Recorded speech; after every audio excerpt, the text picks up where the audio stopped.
So as you can see, that's all meshed together. We can see them here. And the voxel size is something really tiny, so be careful. It's 0.003. And then I've converted these all back to polygons. I've added a normal.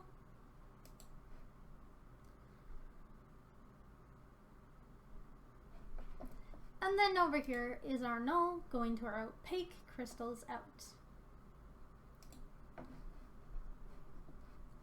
And if we jump up here,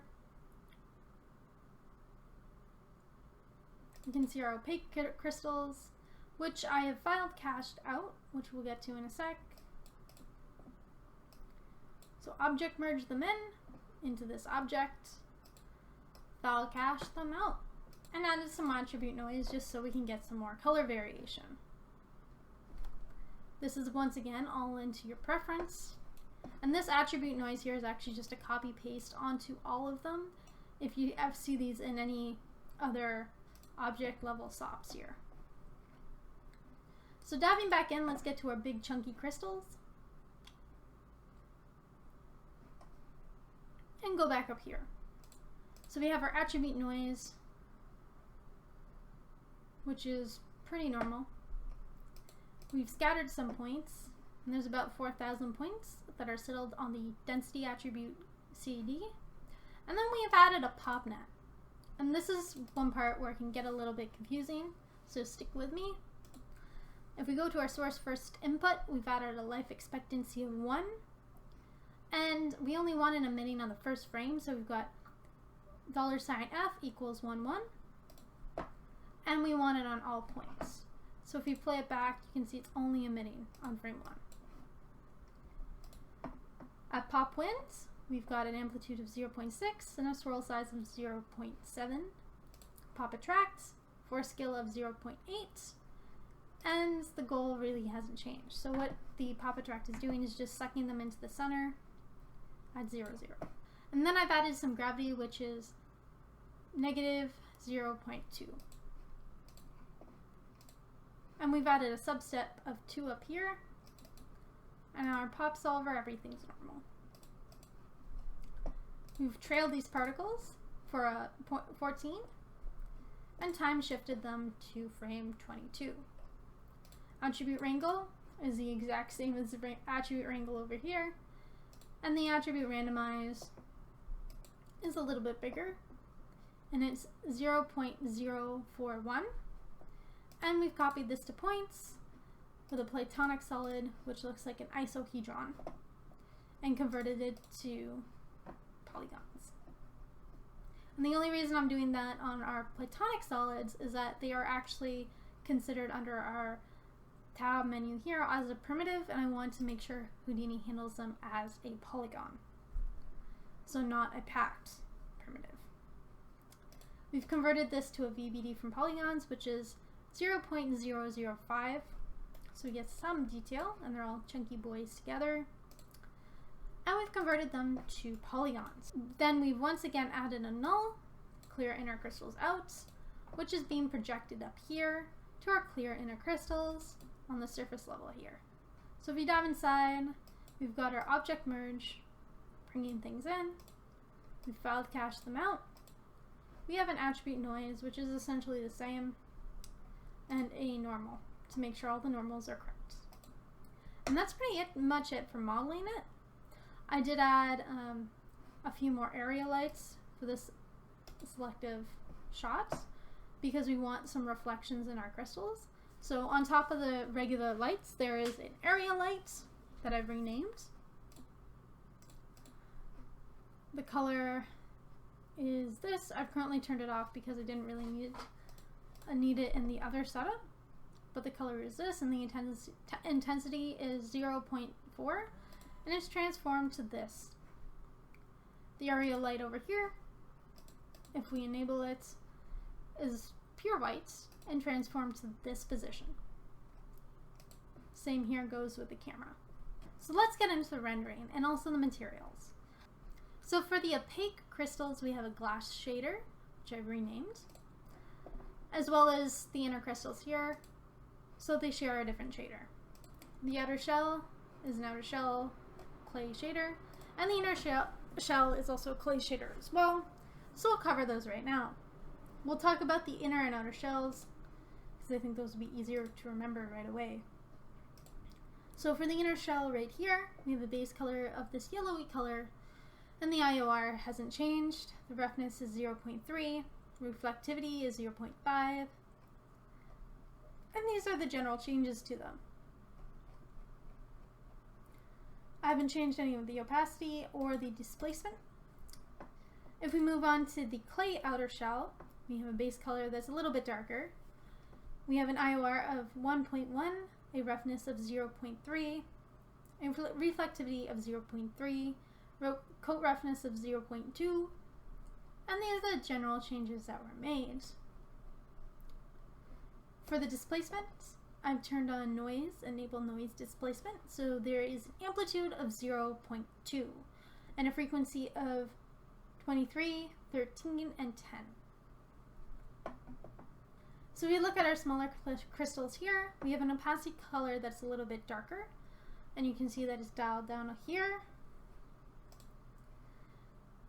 Our IOR is a little bit more shiny, it's 1.8. Reflectivity tint is 0.3, reflectivity is 1. Transmission color is yellow, and the transmissioncy is 110.865. The transparency has been pushed down to 0.9, and we've given it a surface priority.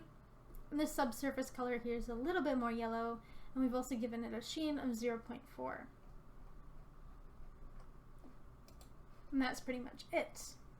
For the inner crystals, which are our big boys right here, our base color is actually a pinky kind of color, and we've changed it to these values as you can see here.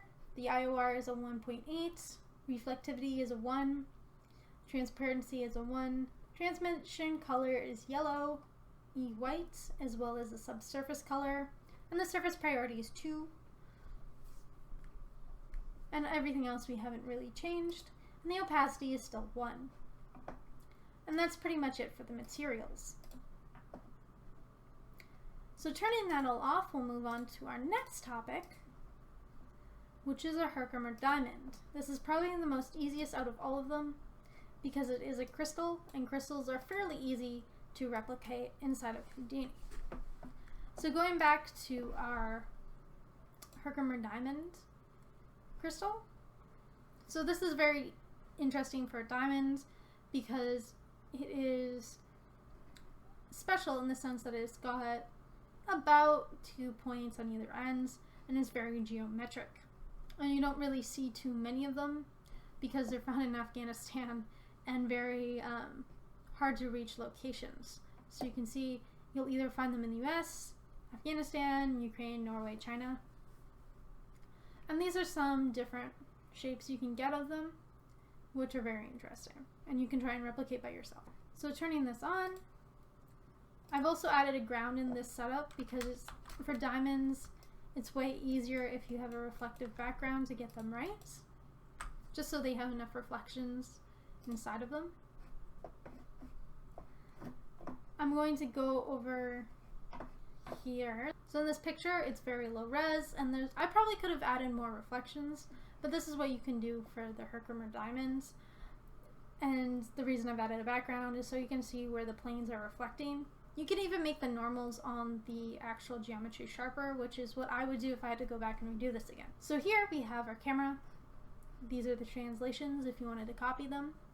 The ground, if we dive inside here, is a grid that I've bended upwards.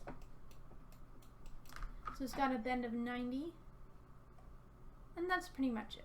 So the capture direction is 1 in the y-axis. For the Herkimer Diamond, this is where the fun part in modeling gets started. Okay, so inside our Herkimer Diamond, we've started with a tube. In this tube, we've turned down the columns to 6, and our height to 1, and our rows to 2. We won't really need a lot, and we've turned this into a polygon. We've transformed this on its side, and we've grouped our edges here, and you can do that by clicking your arrow, selecting your edges, and you can select your edges like this by clicking. I'm going to tab, writing group, and just clicking group, and Houdini will automatically add an edge group for you, and you should be good to go. So I've renamed this edge group over here edge right, and if we spin around in our scene, we can go over here, and for the edge group over here, you can see that this is edge group left. We poly extruded edge group left over here, so just selecting edge left, and is outputting a side group called extrude side left, which the original, if you revert to default, is actually called extrude side, but I didn't want anything overlapping, so I renamed them. Over here for a poly extrude 4, we have it's selecting edge right, and it's exporting its side group as extrude side right. We've added another group, which is right 2, which is once again selecting the edges on this side, and this left 2 is selecting on this side. And you can create these groups by once again going over here to your edge tools, going up here, selecting your edges, and just clicking on the edges you would like to group. So I've transformed the edge over here inward and had this transforming group left 2, so you can see the translations on this here. And I've copy pasted this one down here to pretty much the same thing. But the only difference is that it's selecting right 2 group. I've poly extruded this one out. So it's looking at group left 2, and if you scroll down here, it's exporting side group left, which I renamed left, and the original one was called extrude side. Poly extruded the other side as well, so this was a copy paste of the one previously of poly extrude 5, but it's selecting group right 2 and exporting the side group right. We bent this side, so this bend sop is running over group right, and this bend sop over here is running over group left. So once again, they are copy and pastes of each other, but they have a capture length, both have a capture length of 1.15 and a squish of 2.2 and a squish pivot of 0.5 and a taper of 0.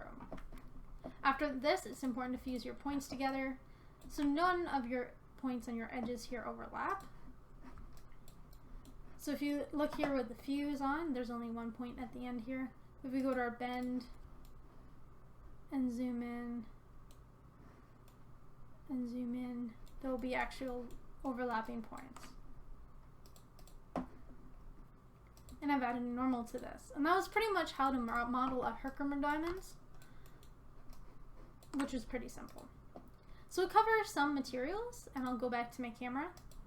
Let me take a look at the materials. So we have a glass Herkimer Diamonds material, and a ground, which is a cloth default ground material. So we go over here.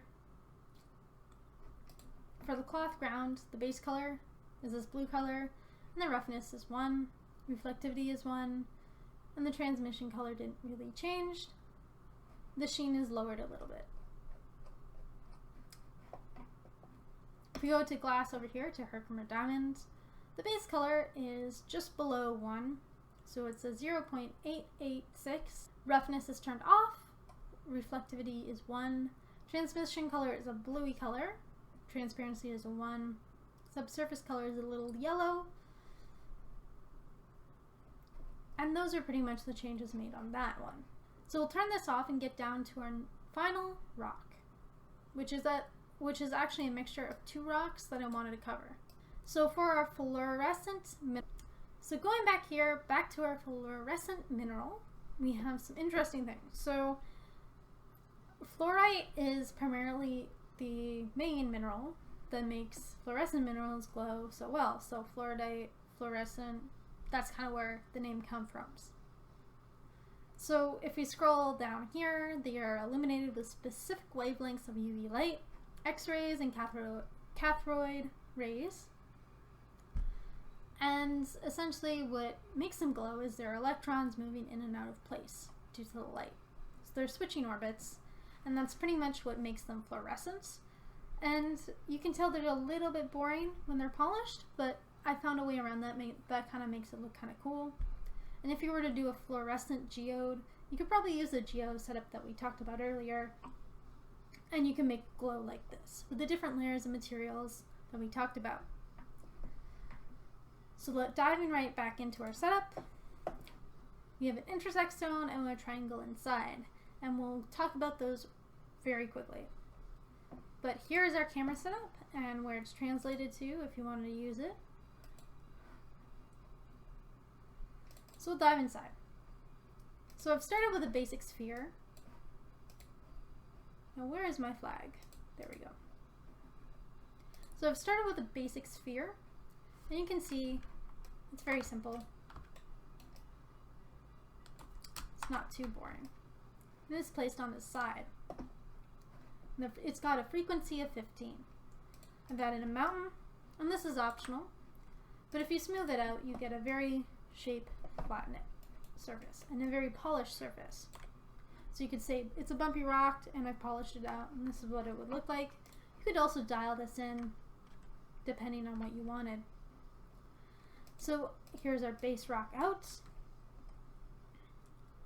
And then here's where it gets a little bit tricky, because there are actually two different booleans going on. So the boolean down here is actually on a operation subtract A from B. And what this is doing, it's going out to our out intersect stone, which is on our surface. So before we do anything, we're going to talk about the setups over here, which is our line, which is actually going through our original object on our stone. So you can see its placement is going right here. The attribute randomize over here is a p-scale on the points. So it's got a min value of 0.07 and a max value of 0.2. Over here we have a platonic solid, which is a triangle or tetrahedron. Transforms, so we got some elongitude type of shape. And we remeshed it, so we have more faces. Now this is optional. You can add a mountain sop to make it more noisy, or you can leave it off. And I'll show you in a quick second which one looks like which. So here we go. So the rock up here is with the mountain noise turned on the triangle, so you have more refraction going on and a lot more distortion. And over here is if you've got a polished rock with no distortion on the inner plates, and you've just got some triangles. So you've got some layering going on, which is really cool. So I'll leave that option up to you, but essentially they're the same rock. So this is converted back into a polygon and copied to points. So now we have our triangles on our line, and I've just added a null here that says out triangles for both our booleans. So over here we have a boolean that is taking our triangles and just cutting holes in our geometry, so you can see it's subtracting the triangles from A and B. And this is going out to intersect stone. And our boolean over here is doing kind of the reverse of that, where it's taking our triangles and subtracting it from our rock. So we have an intersect thing going on, and it's also capped them off for us. And we have an out triangle inside. So if you jump up here inside the intersect stone, it's taking this one. And then if we go to a triangle out inside, it's taking these triangles. And the reason I chose to do this is because you need that glowing effect coming from inside your rock. So the glowing plate or material is being placed on the triangles, and the regular stone is just a rough glass shader. So going to our material asset, we can go to our glow triangle, and we can see that the glow color is blue. Ramp here is not quite 10, so it's a 9.78, and the emission is 2. Intersect stone which is right here. The base color is blue. The IOR is 3. Roughness is 0.1. Transparency is 1. The transmission color is blue.